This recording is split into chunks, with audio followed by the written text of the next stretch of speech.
నటి రేణు దేశాయ్ పరిచయం అక్కర్లేని పేరు. పవర్ స్టార్ పవన్ కళ్యాణ్ మాజీ భార్యగానే కాకుండా తనకంటూ మంచి గుర్తింపును తెచ్చుకుంది. రేణు దేశాయ్ కాస్ట్యూమ్స్ డిజైనర్ గా, మోడల్ గా, నటిగా ఇండస్ట్రీలో మంచి గుర్తింపును సంపాదించుకుంది. తెలుగులో బద్రీ, జానీ వంటి చిత్రాల్లో నటించిన సంగతి తెలిసిందే. అయితే ఆ తర్వాత పవన్ కళ్యాణ్ తో పెళ్లి, విడాకుల తర్వాత పిల్లలతో కలిసి వేరుగా ఉంటున్నారు. ఇక ఈ మధ్య కాలంలో రేణు దేశాయ్ సోషల్ మీడియాలో యాక్టివ్ గా ఉండటం మనం చూస్తున్నాం. పిల్లలు అకీరా, ఆద్యల గురించి సోషల్ మీడియాలోని తన ఖాతాలో అభిమానులతో పంచుకుంటూ ఉంటారు.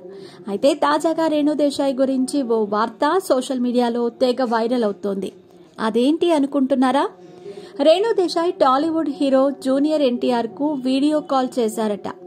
మరి వీడియో కాల్లో రేణు దేశాయ్ ఏం మాట్లాడిందని చాలా మంది సందేహంగా ఉంటుంది కదా. అదేంటో ఇప్పుడు తెలుసుకుందాం. జూనియర్ ఎన్టీఆర్ తో రేణు దేశాయ్ వీడియో కాల్లో ఏం మాట్లాడిందంటే, ఎన్టీఆర్ నటిస్తున్న దేవరా చిత్రం నుంచి ఇటీవలే ఓ రొమాంటిక్ సాంగ్ విడుదలైన సంగతి తెలిసిందే. ఆ సాంగ్ కి గురించి మాట్లాడటానికి కాల్ చేసిందట. దేవరా సాంగ్స్ కి, పోస్టర్లకు మంచి ఆదరణ లభిస్తుందని, ఆ విషయం రేణు దేశాయ్ కు ఎంతో సంతోషాన్నిస్తుందని ఎన్టీఆర్ తో వీడియో కాల్లో చెప్పిందట రేణు దేశాయ్. అంతేకాదు, ఎన్టీఆర్ మొదటిసారి ఇలాంటి రొమాంటిక్ లుక్ లో కనిపించాడని చెప్పిందట. దేవరా నుంచి రిలీజ్ అయిన పాటలన్నీ ఎంతో బాగున్నాయని తారక్ కు చెప్పిందట. ఈ సినిమా సాంగ్స్ పై ఎన్ని ట్రోల్స్ వచ్చినా పట్టించుకోవద్దని ఎన్టీఆర్ కు ధైర్యం చెప్పిందట.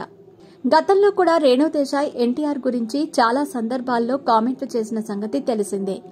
ఎన్టీఆర్, అకీరా, ఆద్యలను కలిసేందుకు అప్పుడప్పుడు వస్తూ ఉంటారని, తనను సినిమాల్లో నటించమని చాలాసార్లు మోటివేట్ చేసేవారని పలు సందర్భాల్లో రేణు దేశాయ్ చెప్పారు.